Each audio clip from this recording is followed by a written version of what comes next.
we have a nice little journey for you. So the minister will start by telling us the priorities of the ministry since his appointment. We touch on the electronic monitoring devices, the reopening of our borders, the repatriation of the Venezuelans, of course, the acquisition of the Coast Guard assets, and there's a discussion I'm waiting to have, and of course we have an item to share from the counter trafficking unit that we recent arrest, and the minister will also help us kick off the World Day Against Trafficking in Persons, the week of activities to come, and we will give you a sneak peek of Maria, the story of Maria, that long-awaited documentary, and it was really a pleasure doing that for the ministry and of course the counter trafficking unit. So, Minister, without further ado, you are now Minister of National Security. You had to hit the ground running literally. Tell us about the priorities of the ministry since your appointment and the inroads that you were able to make. Just before that, for the benefit of the listeners and viewers, let me just give a little sample of the things that national security has responsibility for in the country so that Yes, they will be in a very good position to understand what is involved here. correct. Airspace and territorial waters, and all this is in accordance with the schedule issued to a minister by the President, Her Excellency, the Cadet Force, citizenship, the Defense Force, and all the four formations, whether it's the Regiment, Coast Guard, Air Guard, Defense Force, Reserves, drug enforcement and interdiction, drug trafficking and money laundering, forensic sciences, DNA sciences, global security issues, immigration, intelligence, internal security, management of illegal immigrants and deportees, national emergency disaster management, offender management, parole and prisoner management, Office of the Disaster Preparedness and Management, rehabilitation in terms of the prison, youth offender program, probation services, public order, safety, and law enforcement, and that involves the police service, the fire service, the prisons service, and the lifeguard service, security of government officials and premises, supplemental police, victims of crime, compensation, charter and counseling, witness protection, care and support, work permits, and we have a number of committees in this under this ministry: the Mercy Committee, the Cadet Force Advisory Committee, the National Emblems Committee, Protective Services Compensation Committee, and the Work Permit Advisory Committee. And in terms of statutory boards and other bodies, the Criminal Injuries Compensation Board, Defense Force Commission Board, the Defense Council, Firearms Appeal Board, National Operations Center, and the Strategic Services Agency. Quite a handful. Insofar as priorities are concerned, I came on duty here on the 19th of April earlier this year, and of course, right in the middle of the imposition of the state of emergency on this occasion, unlike 1970 and unlike 1990, matters that you have dealt with extensively in your program. This was not about insurgency and public disorder in that sense, but this was about Mr. COVID-19. And the state of emergency was launched just a couple of days after I came to this desk. Of course, had a series of media briefings.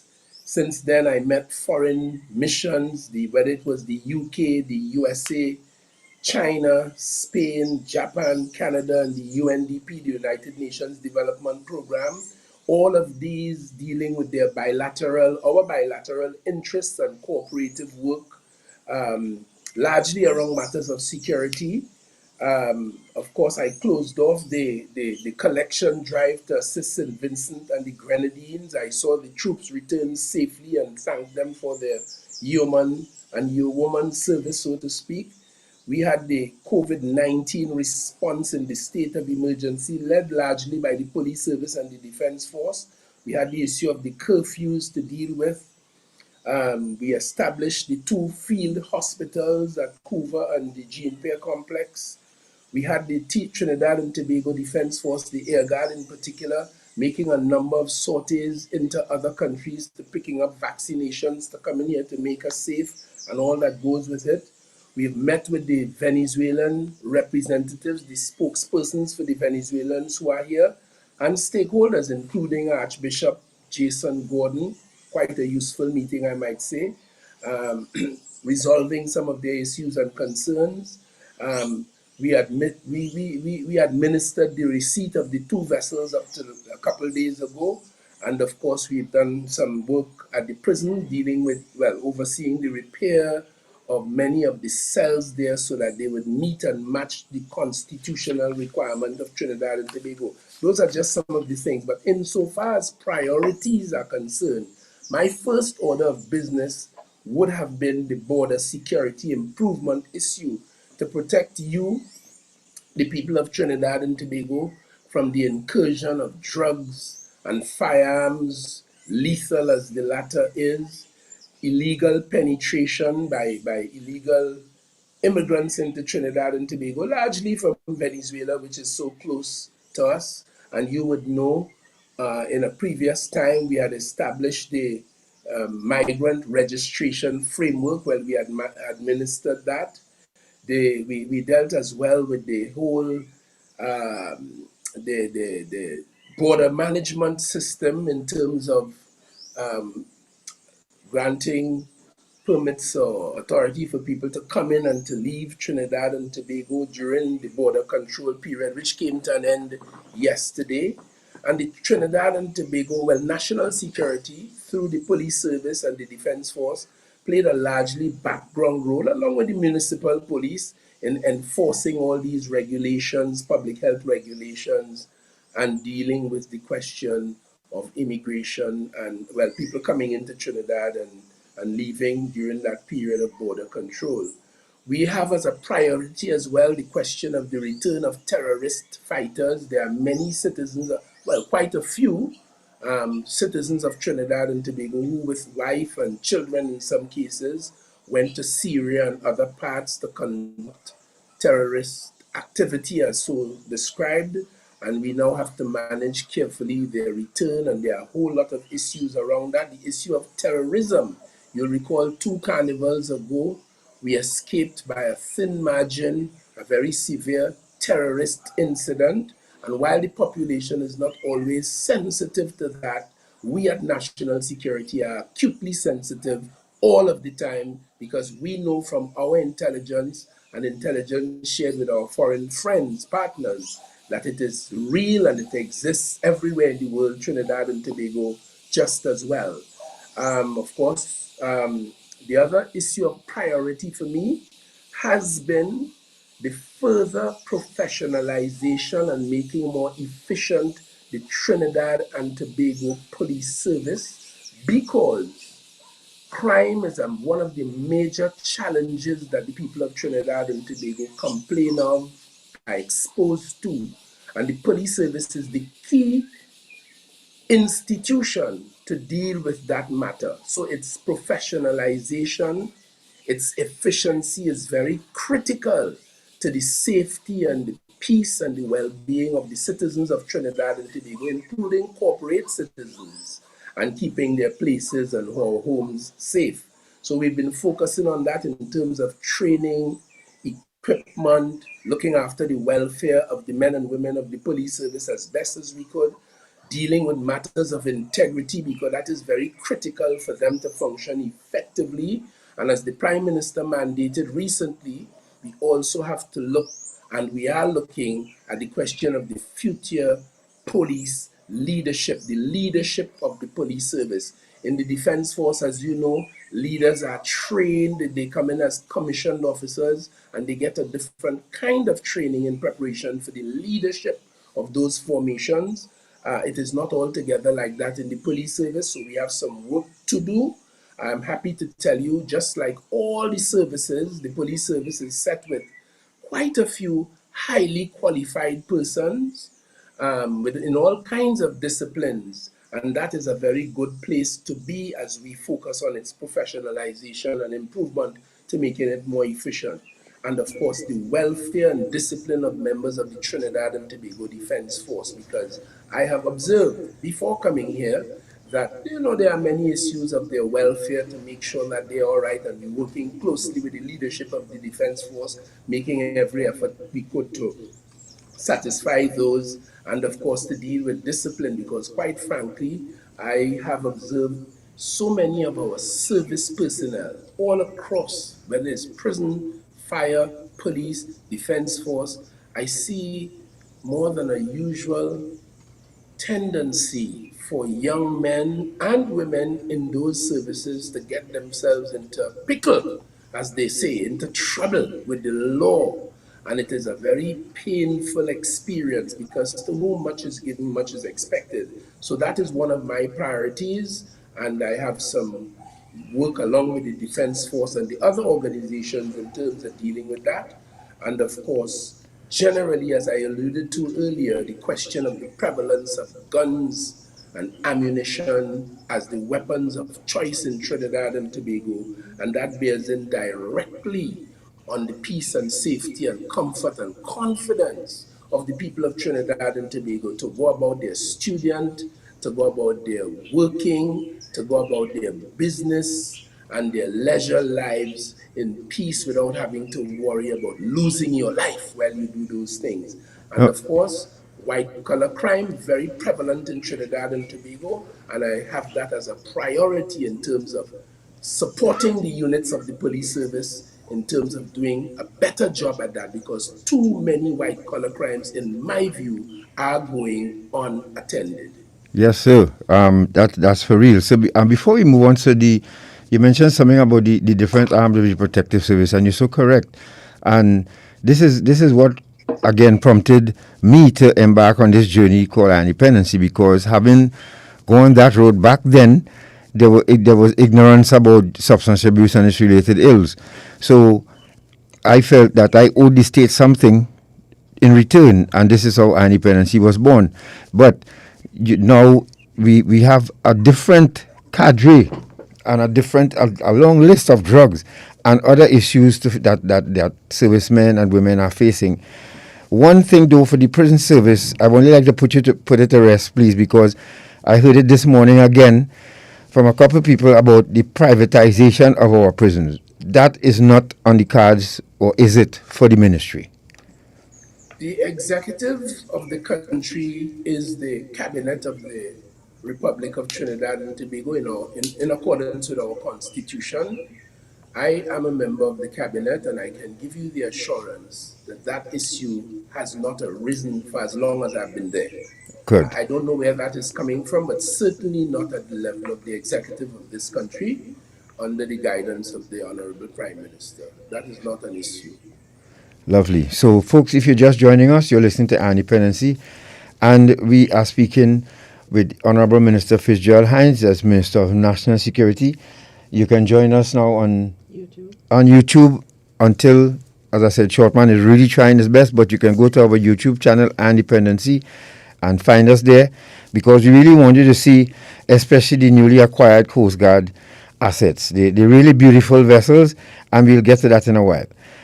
Minister, you also, can you shed light on the electronic devices, electronic monitoring devices? It's something that we really look forward to having, because we've raised it some years ago as a suggestion, and I'm hoping that we could see it now into fruition. So tell us about these devices, sir.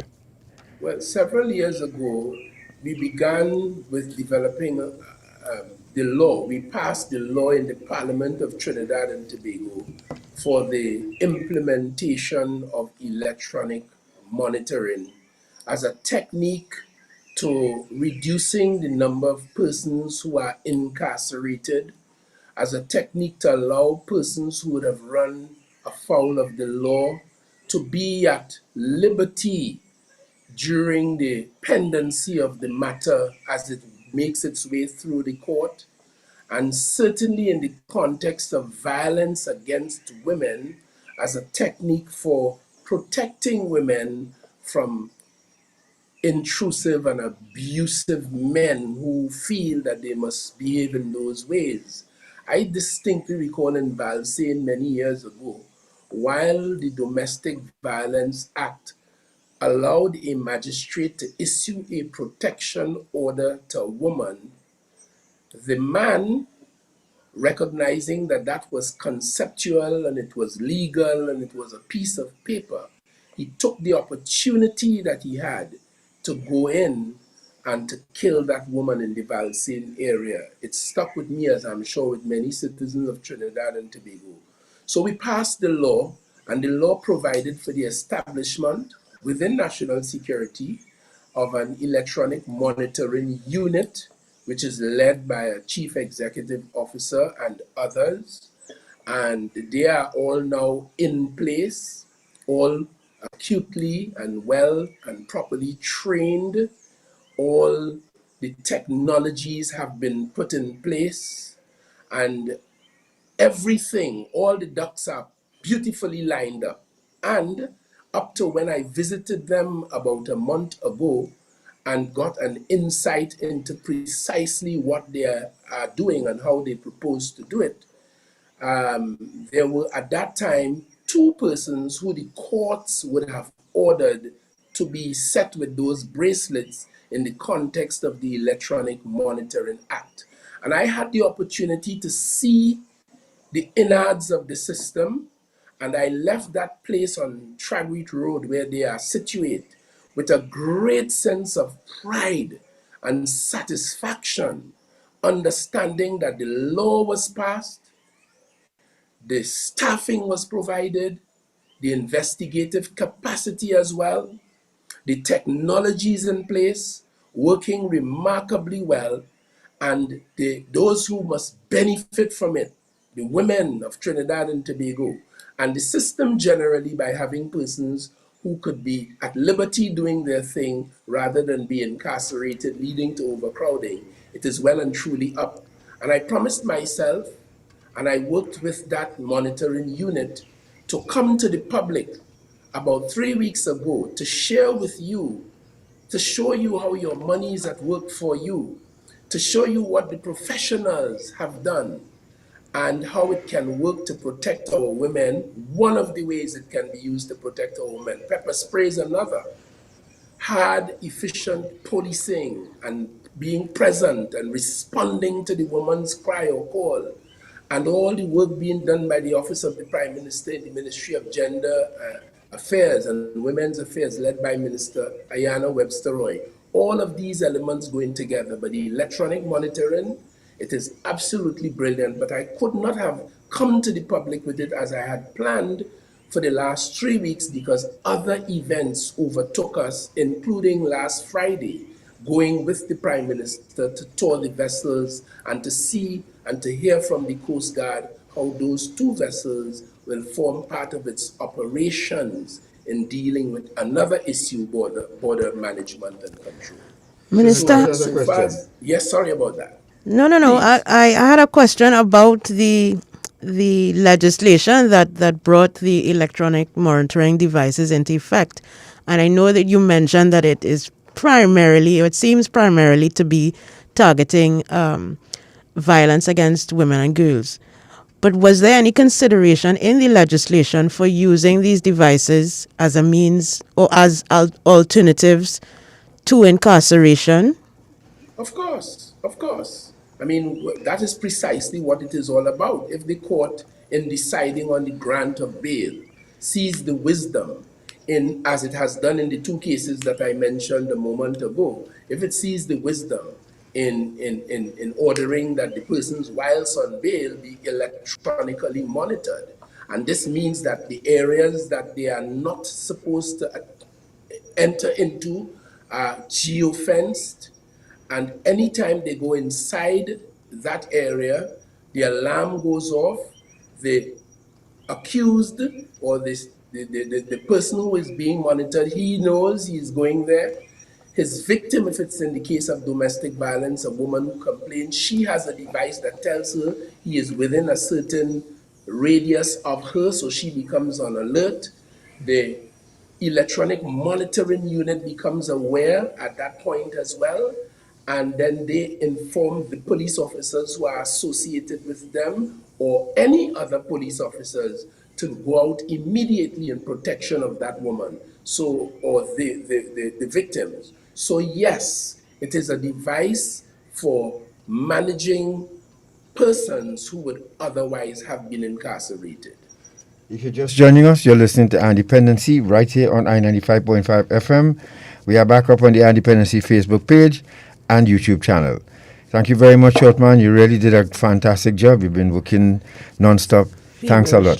Well done.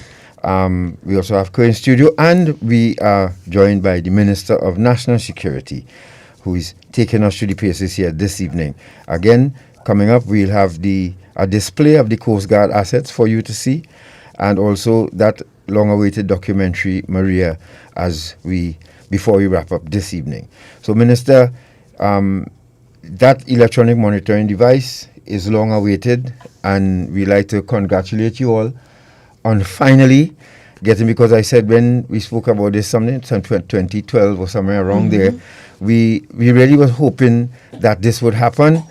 So for it to be so, it's now here, and we thank you all very much. And I'm sure intended victims or people who would like to apply for this, could you at least, if you don't mind, tell us about the process? Let's say now a lady or a gentleman feels that he needs to be protected from an individual. How do it starts with a report to the police and then take it from there, I guess? Well, yes, I think it really gets going in the court. Once they are before the court, of course, has its own discretion based on the facts and circumstances in front of it. But more than that, if attorneys for either side or if either party would indicate to the court and demonstrate satisfactorily a certain level of risk, and the court is satisfied that that exists, it is on those kinds of bases that the court would make an order that the person be so monitored. And I tell you, I mean, when I looked at the technology, it actually showed me one individual with the bracelet on his feet. It actually showed on the computer the exact path. It shows exactly where he went. So there's no gainsaying. He can't tell a lie later on and say, I was not here or I was not there. It actually shows electronically every place he went, where he stopped, how long, all of the details. It is an amazing bit of technology. And the women of Trinidad and Tobago, the people of Trinidad and Tobago can feel quite satisfied that in that regard, they are getting what they deserve, top-level professional and efficient management of aggressors in what could be very deadly circumstances. So, folks, we're going to take a quick break. Let the minister take a sip of water because he has a lot of talking to do this evening. So, we're going to take a 2-minute break quickly and return with the Minister of National Security. When we return, we discuss the repatriation of the Venezuelans and, of course, the Coast Guard assets. We're going to be right back. Stay right here. You're listening to Eye on Dependency with Garth and Natasha. Reality radio at its best.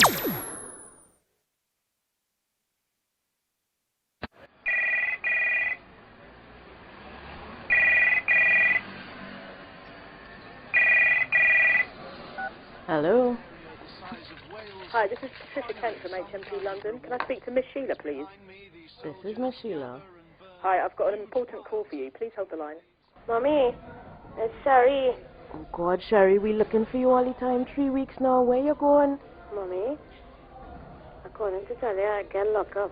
I had drugs in my luggage and I'm in England right now. In jail. Oh, God, Sherry, what? What you do? How you reach there? Oh, God, how we going to go? Oh, God, Mommy, don't cry, don't cry, don't cry. It'll be all right. Sorry, I'm sorry. Eye on Dependency. Reality radio at its best every Sunday from 6:15 to 8 p.m. on I-95.5 FM. Don't miss it. Give me my phone. What you doing taking them kind of pictures? I'll tell Mommy. And I'll tell her you invaded my privacy. Privacy? When you send those pics, you lose all privacy. It's like setting up a billboard with your naked pics for the world to see. Those pictures are for my boyfriend's eyes only, and he'll never do that to me. Yes, he can, or one of his friends or family, or someone can steal his phone. Nice. Sending naked pics can open you up to embarrassment for you, your family, and friends. You can be harassed by bullies. Your pics can be uploaded to websites and seen by everybody, even the wrong people, sex offenders. It can also affect you getting a good job in the future. Once those pictures go out, you can never get them back. Okay, I'll tell my boyfriend to delete them, and I'll delete these. I'm glad I have a smart little sister. I'm still telling Mommy.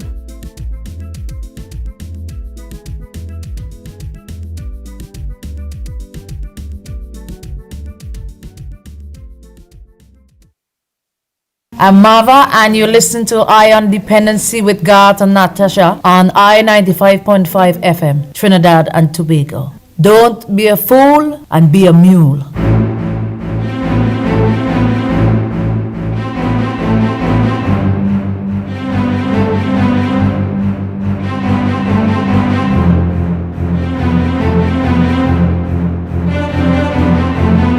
Right, thank you very much for staying with us, and I see you all are catching up now. Yes, we are back online. So those of you on YouTube, and of course on our Independency's Facebook page, you can join us. And we are speaking with the Honorable Minister of National Security, Minister Fitzgerald Hinds, and he is giving us an update on the journey so far with National Security Ministry. Now, Minister, they had happening over the past couple of days a repatriation of Venezuelan nationals. Can you enlighten us on that, please? Yes, this government's policy was to assist Venezuela in their time of trouble. Venezuela has been afflicted by serious economic issues, international political issues, and it transpired that the people of Venezuela began to feel the effects of it. We read about it. The Prime Minister is briefed on all of these matters. We're in touch with the Venezuelan authorities, and our policy was to assist Venezuela in their time of need, and we did that.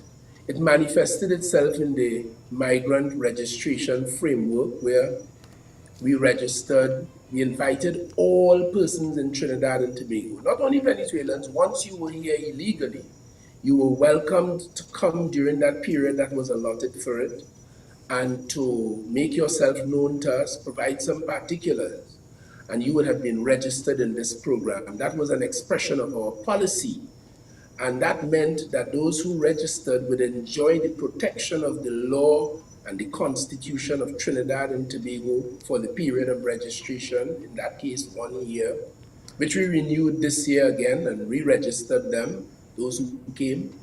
And of course it meant a work permit, so you are permitted to work, so you can earn some money to send to a family in Venezuela, take care of your family and so on. And basic medical and emergency care we made available. We made available some educational opportunities for the children with no guarantees, but we did the best that we could. And altogether, the people of Trinidad and Tobago, quite apart from the government, reacted very positively to this, perhaps because we've had such long-standing ties for more than a century with Venezuela, and relationships, intimate business, trade, and all of that. So the people of Trinidad and Tobago did not get strung up about their presence and get involved in law, genocide activities, and torment the people.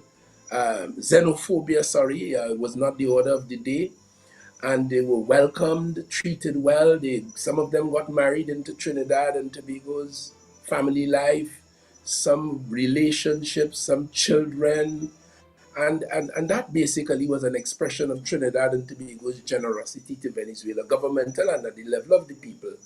Well, things are apparently for some individuals getting better, and certainly in Venezuela as they would assess it. So what you saw yesterday was about 700 persons coming forward, organized by the Venezuelan authority, the Venezuelan embassy here, working very closely with Minister Brown and his operatives in the Ministry of Foreign and CARICOM Affairs. And we, from the level of immigration, led by our CEO and general issues, we supported this. And what you saw yesterday was hundreds of Venezuelans leaving voluntarily now that they consider that their personal and country circumstances are improving and better, so that they wanted to return home to regroup with their families and to resume lives of normalcy. And we were quite happy to see that. We bid them farewell yesterday after a smooth immigration process where we recorded their departure. They went on board of a Venezuelan vessel, and the vessel departed, and we saw images from Venezuela of them arriving there to great fanfare and reception by their families, and I take it the government, elements of the government in Venezuela.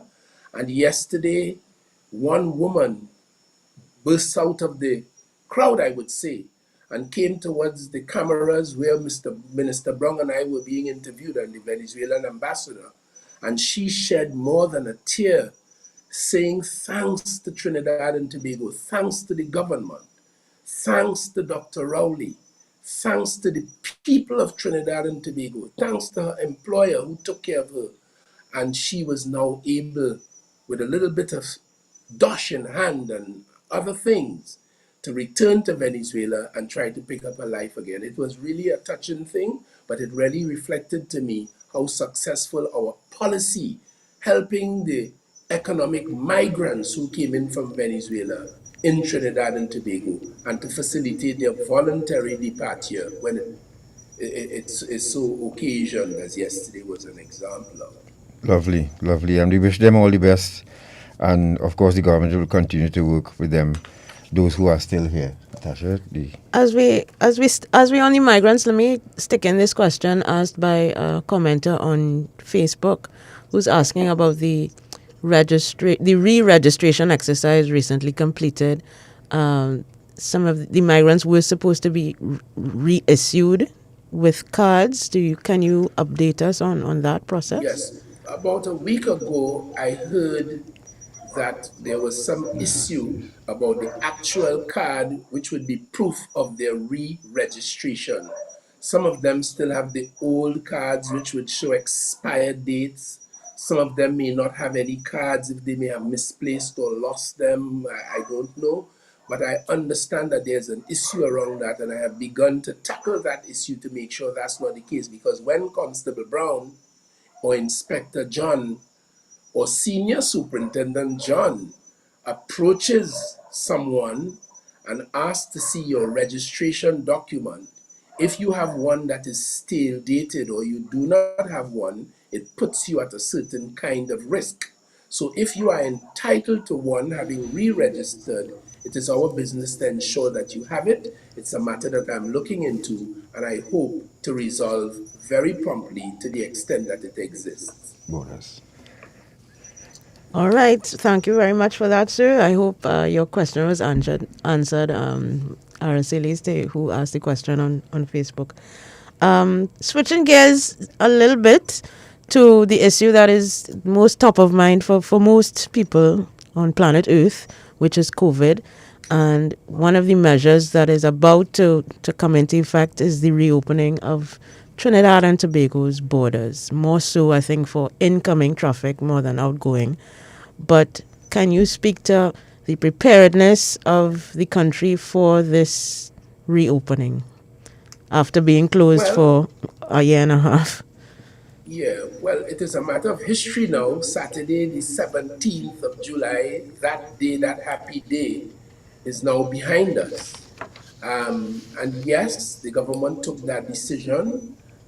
We had the borders not closed because I'll tell you, during the period of supposedly closed borders, we at National Security, who managed the exemption process, because while we say the borders were closed, we allowed persons to come and to go, vessels to come and to go, aircraft to come and to go in our exemption process once they satisfied us of the conditionalities that we would have laid down for so doing. And we allowed that. And in the circumstances, I can tell you that we had about, I would easily say about, let me get the figure right. We had about 30,000 plus applications for people entering Trinidad and Tobago. And we would have had about